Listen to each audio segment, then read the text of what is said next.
at your first conference since the mid-80s. I know, late Coming 80s, I think. Yeah. Well, I'm here with GB News, but I'm also here because a lot of the things that I've campaigned about and spoken about for nearly 20 years are now being picked up by some Conservatives.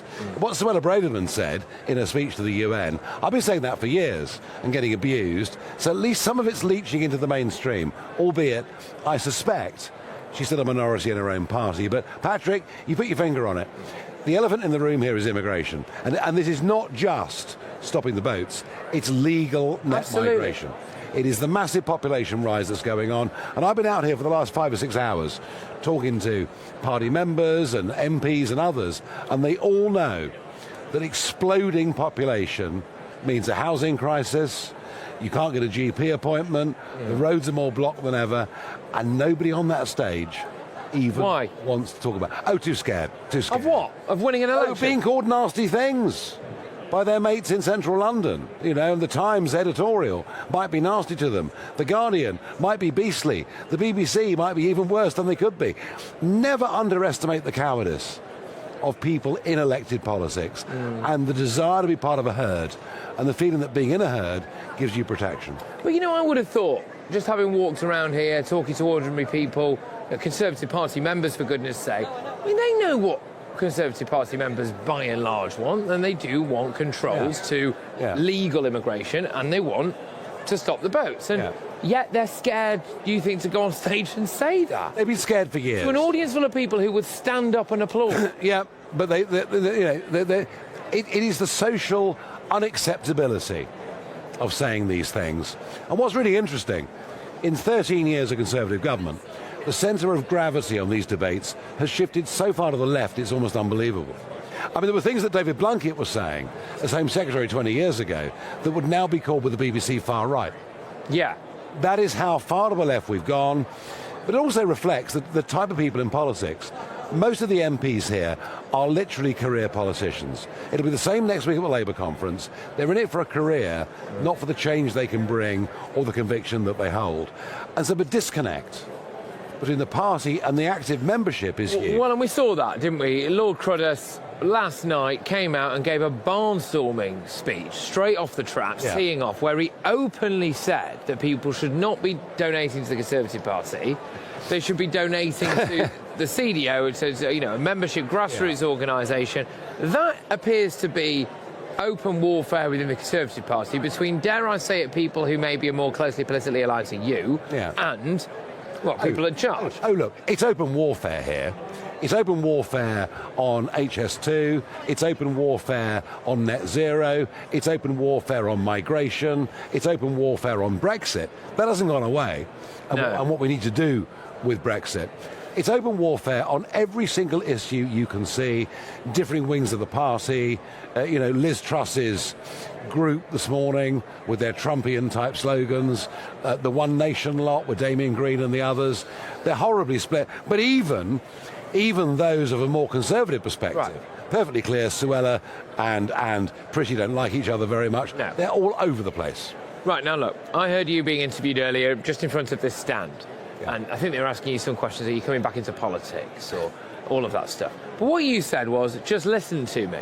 Just listen to me. So, if Rishi Sunak is watching this now, then win him the election. Oh, it can be done. It can be won.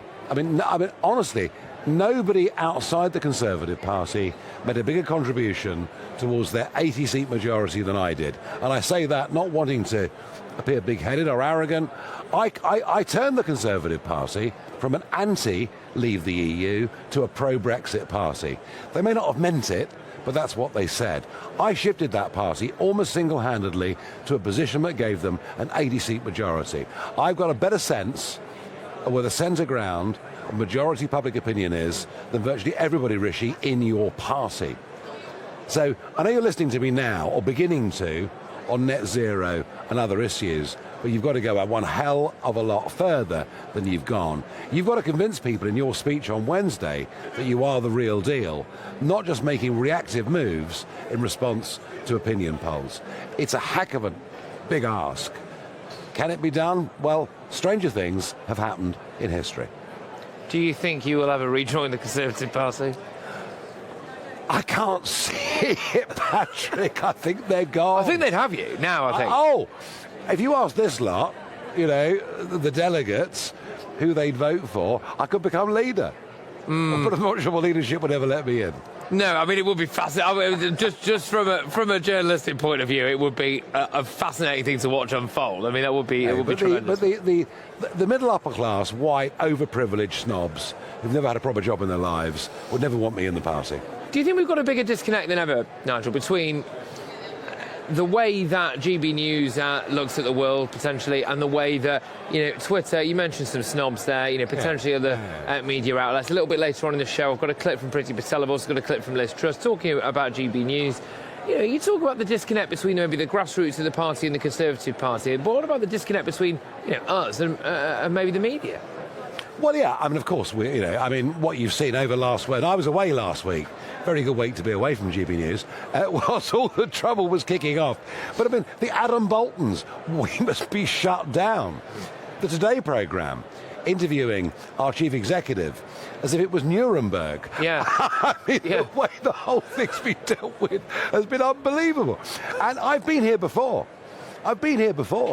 When UKIP was rising and challenging, we were demonised, we should be defunded, closed down, put in prison, God knows what. And the same's happening to GB News. What you'll notice here is the love for GB News amongst so many of these delegates and members of Parliament and former cabinet ministers that are here. So I think we are now a very established media brand, especially with this group of people. You know what? It's not a bad thing. No, absolutely. Just very quickly, very finally, Nigel, you're doing a show here. What's on? Well, sadly, at 7 o'clock, the punters will all have gone. It's going to be me in an empty hall, which will look terrible. And the Guardian will say no one turned up. But never mind. We're going to have Lord Frost on, just to talk about the state of the party. We're going to have Miriam Cates on. Good. To talk about what's going on in our schools. And I will give my take on what I've seen over the last 48 hours here. I can't believe this party has ever been more divided than ever before.